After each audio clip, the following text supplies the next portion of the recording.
Bakit di ka nakapunta sa opening ng Coffee Mo? To think you are the coffee enthusiast sa group nyo. By the way, itong Q&A vlog natin is unfiltered. Lahat ng sasabihin ni Mama is pawang katotohanan lang. Tsaka wala naman akong dapat protektahang pangalan. Umiiwas nga ba ako makasama ang mga bayot?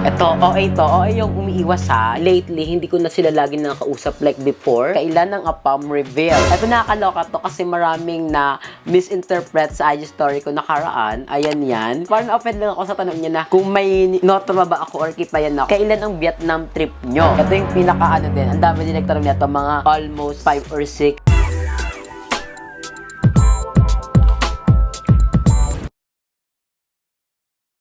Hi mga mama! Welcome back to my channel. So for today's video, tayo ay magko-Q&A vlog. Diba sabi ko naman sa inyo, gusto ko maging routine yung kahit every month, every month, meron tayong Q&A para at least meron akong update sa inyo. And kapag may mga question kayo sa akin, dito ako nasasagutin. Yesterday, nag-story ako sa aking Instagram ko, may mga question kayo sa akin.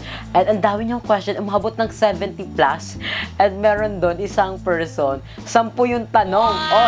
Tuloy ako sa 10 tanong. Parang job interview. Ang dami yung tanong. Pero sa out of 70 questionnaire na tanggap natin, ang sasagutin ko lang is 8. Diba nakakaloka? Diba sabi ko naman sa inyo, ayokong mag-vlog, lalo na pag Q&A lang na mahaba. And ang dami rin kasi tanong na same lang. Tapos yung iba naman doon nonsense. And yung iba naman doon nasagot ko na sa last vlog ko. So ayoko na siyang sagutin. Kaya 8 lang yung napili ko. Pero ito namang 8 na to is bet ko siya sagutin. Napapanahon to sa akin ngayon. Kaya excited ako sagutin itong mga question nyo. By the way, itong Q&A vlog natin is unfiltered. Lahat ng sasabihin ni Mama is pawang katotohanan lang. Di ba kilala nyo naman Mama prank ka?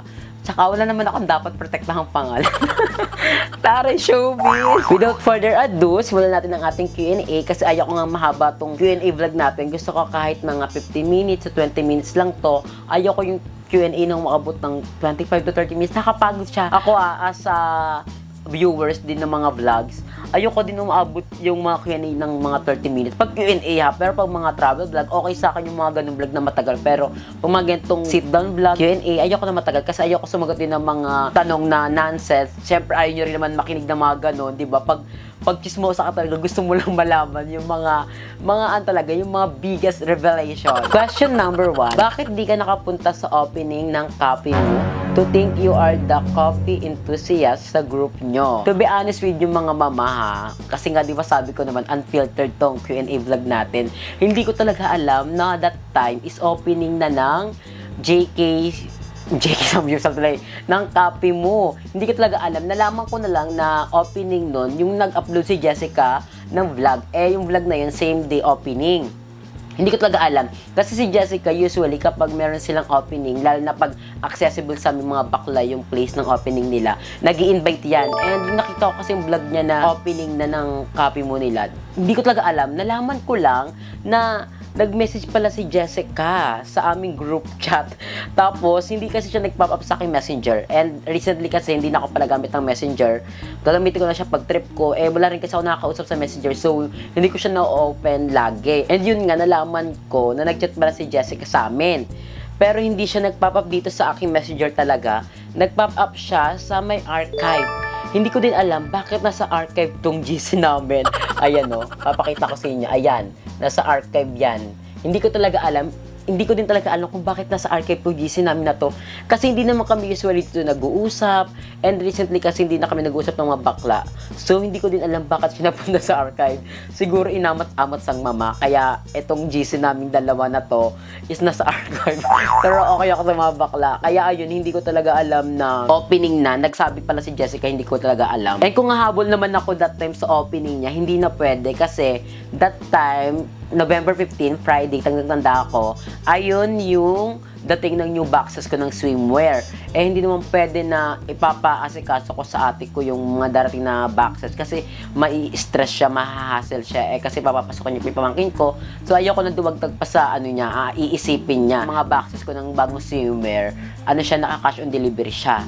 So kapag dating yung swimwear dito, doon ko pala siya babayaran. Kaya ayun, hindi na talaga ako pumunta ng opening ni Jessica kasi nga, galgal din ako noon, opening ng JK Samgyupsal. Ayan, puro kay JK. Opening ng copy mo. Tapos that time is dating ng mga bagong swimwear ko. Kaya ayun, hindi ako nakapunta ng opening nila. So okay na ba tayo dun ha? Yun yung rason na kahit di ako nakapunta dun. Kasalanan ko rin talaga kasi hindi ko nabasa yung chat ni Jessica. Kung nabasa ko yun ng maaga, for sure pupunta ako dun kasi mamakape yun. Tsaka for sure pag opening ni Jessica ng mga ganyan, libre yung kape. Pamasahe na lang iisipin ko.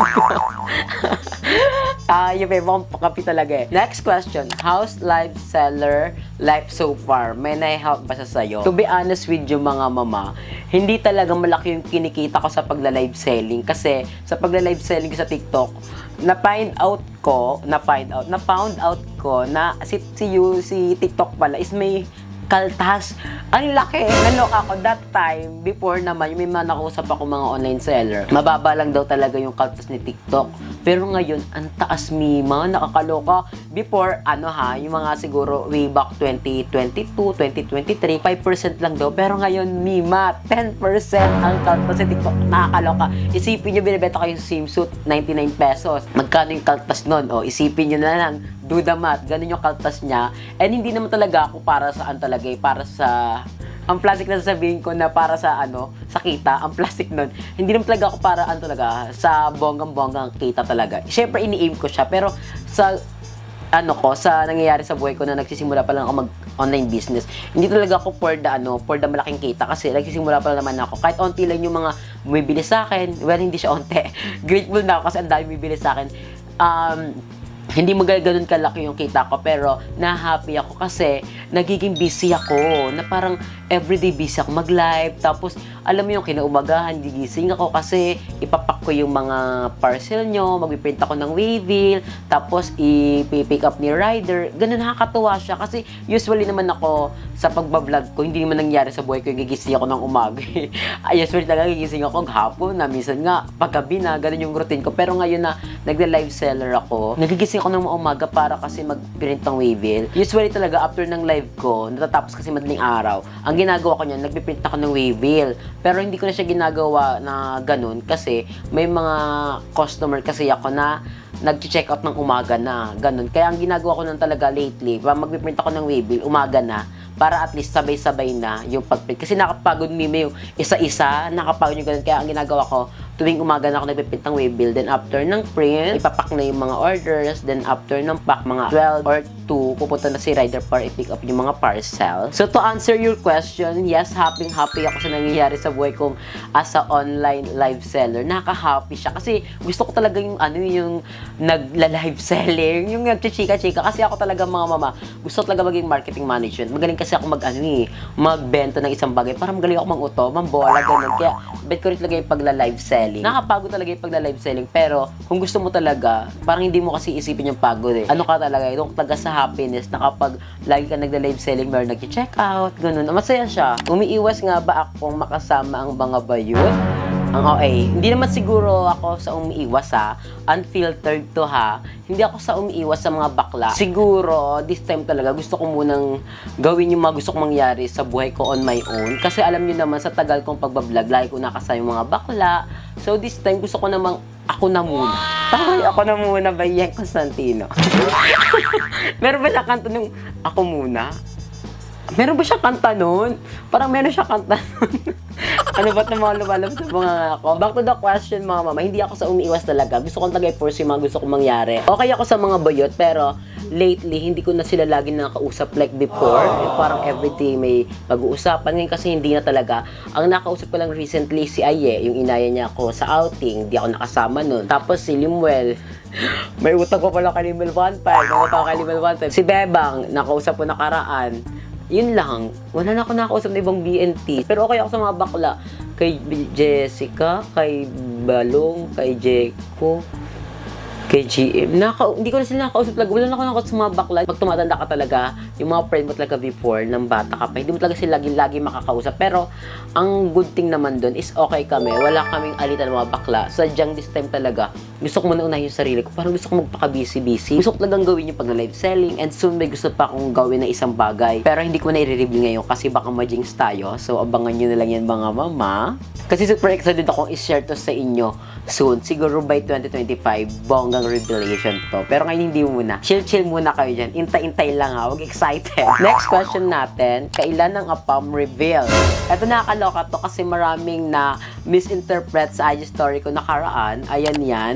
Nag-IG story kasi ako ng APAM sa Siargao. Eh yung APAM na nasa story ko is yung ka-hostel roommate ko. Sobrang bait yan. Ayun yung kinikwento ko sa inyo mga mama na naka-roommate ko na walang social media. Ang meron lang siya WhatsApp, tapos may Instagram siya pero hindi siya active. Ginagamit niya lang yung Instagram for memories, yung mga photos niya pag nag-travel siya, ganun. Sobrang bait niyan kasi napaka-sweet niyan, gentleman. Alam niyo ba yung sinabi ko sa kanya na hindi ako real girl? Kasi syempre ayoko naman nakasama ko sa roommate, tapos akala babae ako, di ba? Sinabi ko sa kanya, trans ako. Na-amaze siya, ang galing, kala ko babae ka ganun. Tapos parang na-offend lang ako sa tanong niya na kung may nota ba ako or kipayan na ako. Sabi ko, nota. Pero hindi ko na siya parang binigdil kasi mabait naman yung tao. Siguro, curious lang talaga siya. Tapos ayun, mabait, super bait. Ngayon, wala na kaming contact. Wala na kaming messages, pero meron akong number niya sa WhatsApp. And soon, baka pag umuwi siya dito, sabihan niya daw ako. Umuwi, magbakasyon.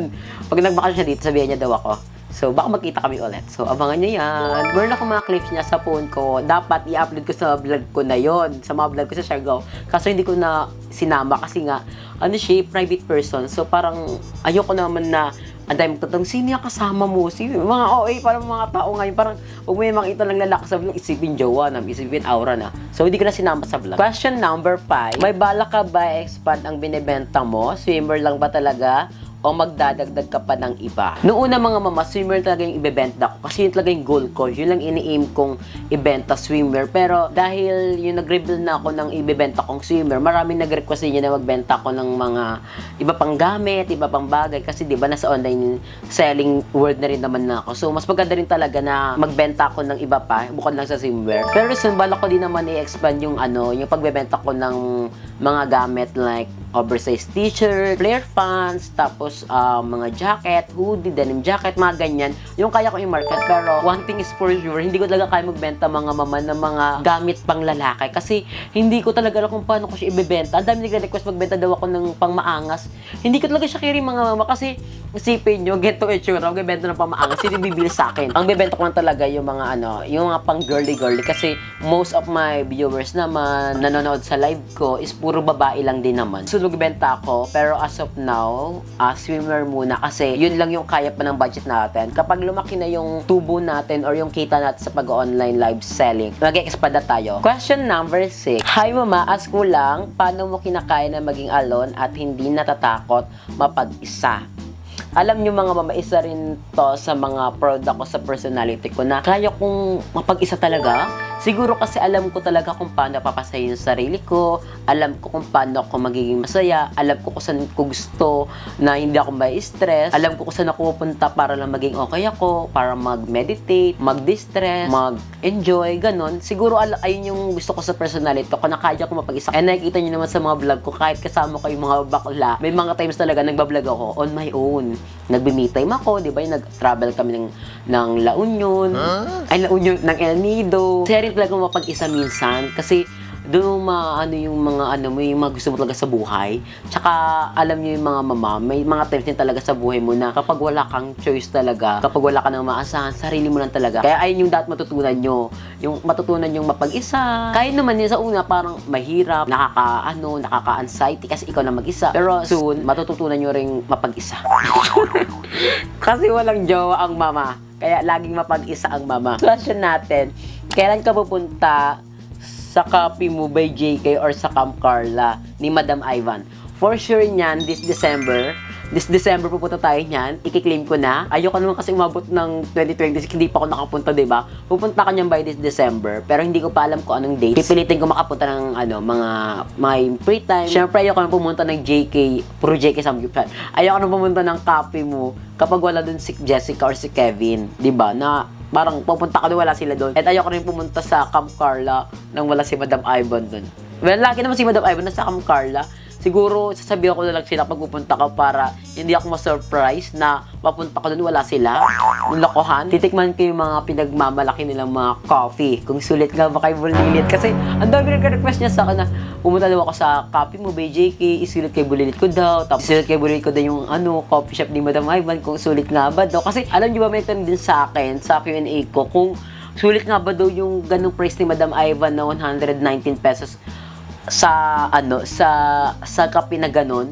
Hindi ko siya sinagot kasi hindi ko pa rin natitikman. Dapat sasagutin ko dito, pero parang sabi ko, parang hindi naman dapat sagutin kasi wala akong basihan kung worth it ba siya sa 119 pesos. Kasi kay Jessica daw 99 pesos buy one take one, na kay Madam Ivan isang piraso 119. Sulit ba daw yung ganun? Ayoko masagutin sa vlog ko kasi hindi ko pa natitikman. For sure niya, pag natikman ko, doon ko sasabihin kung sulit nga ba yung ganung price. Kasi nakita ko rin sa vlog ni Madam Ivan na yung vlog, yung mga ingredients niya is mahal, pricey din. So, for me, deserve din naman ng ganung price kasi yung mga gamit ni Madam Ivan na ingredients sa kanyang coffee is mahal based on what she or he said. Pero ganun pa, matitikman natin yan by this December. Isusulit kay Bulilit natin yan. Last question, kailan ang Vietnam trip nyo? Ito yung pinaka din. Ang dami din nagtanong nito, mga almost 5 or 6. Ang dami nagtanong nito kasi 'di ba sa last vlog ko, sa last vlog ko, sinabi kong pupunta tayo ng Vietnam, pero ito na nga kasagutan. Hindi natuloy ang Vietnam trip natin kasadahilan ng yung kasi, ito kakwento ko kasi unfiltered ka tayo. Yung Vietnam trip ko kasi namin, 'di ba sabi ko may kasama ko doon pero private person. Pupunta dapat kami ng Vietnam. Ang Vietnam namin is by 16 to 21 ng December.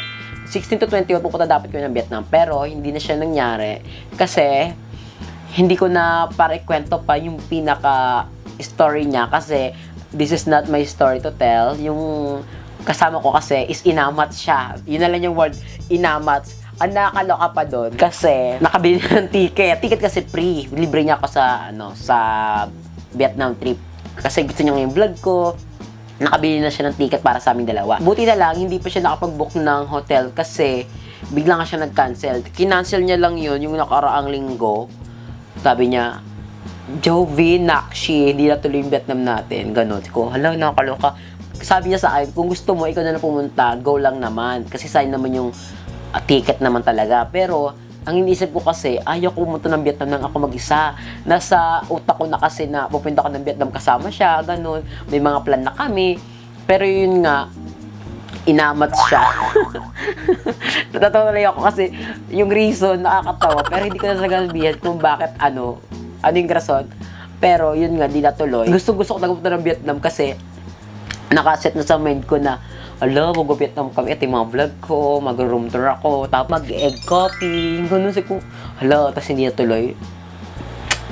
Sayang talaga. Pero, wala naman akong choice. Pero iniisip ko talaga, since hindi pa naman December 16, pwede pa akong pumunta kahit ako lang mag-isa. Pero, for now, parang ayoko. Kasi, iba talaga nasa utak ko na yung magta-travel kami dalawi. Nagano talaga sa utak ko eh. Pero yung, hindi ko alam. Feel ko naman, kaya ako magpunta ng Vietnam nang ako lang mag-isa. Pero, natatawa kasi ako. Hindi ko din alam talaga. Hindi ko alam kung itutuloy ko or hindi. Pero, makamagot na lang kayo by December 16. Nasa Vietnam na tayo. Pero, hindi ko talaga alam. Parang ayoko din talaga. Pero, ganoon pa man, ayun na yung mga question natin. 8 lang. Pero, feel ko naman nasagot ko siya ng maayos. Feel ko naman, ito na yung mga tanong talaga na gusto kong sagutin. Kasi marami talagang mga question na nonsense. Parang, kamusta ka? Ano ba yun? Parang, nakapagkamusta ka kasi naalala ko dyan si Limbuen. Pag yung tanong, yung kamusta ka? Natatawa na ako sa word na ganyan. Si Limbuen yung nagpaano sa kanya. Pag may word na kamusta ka, si Limbuen naalala ko. Tanongin niyo na lang kay Limbuen kung bakit nakakatawa yung kamusta ka. Tanongin niyo kay Limbuen yan. Natatawa tuloy ako. Naalala ko naman si Limbuen. Namimiss ko tuloy si Limbuen. Nakakatawa kasi yan. Yung sinabi ni yung kamusta ka, nakakatawa tuloy si Limbuen. Namimiss ko tuloy yung mga bakla. Ngayon namimiss ko sila. Yung mga bakla kasi di ko namimiss yan kasi nanonood ako ng mga vlog niyan eh. Silent viewers ako ng mga yan. Nanonood ako ng mga vlog niyan. Pero ngayon namimiss ko sila kasi hindi ko sila nakasama eh. Lalo na si Limbuen namimiss ko. Lalo na sa word na kamusta ka. So tanungin niyo kay Limbuen ko anong Tanungin nyo kay Limel mga mama kung anong ibig sabihin ng kamusta ka. Yun pa man, natatotally ako. Ganun pa man mga mama, thank you so much for watching. And I'll see you on my next vlog. Bye mga mama, I love you.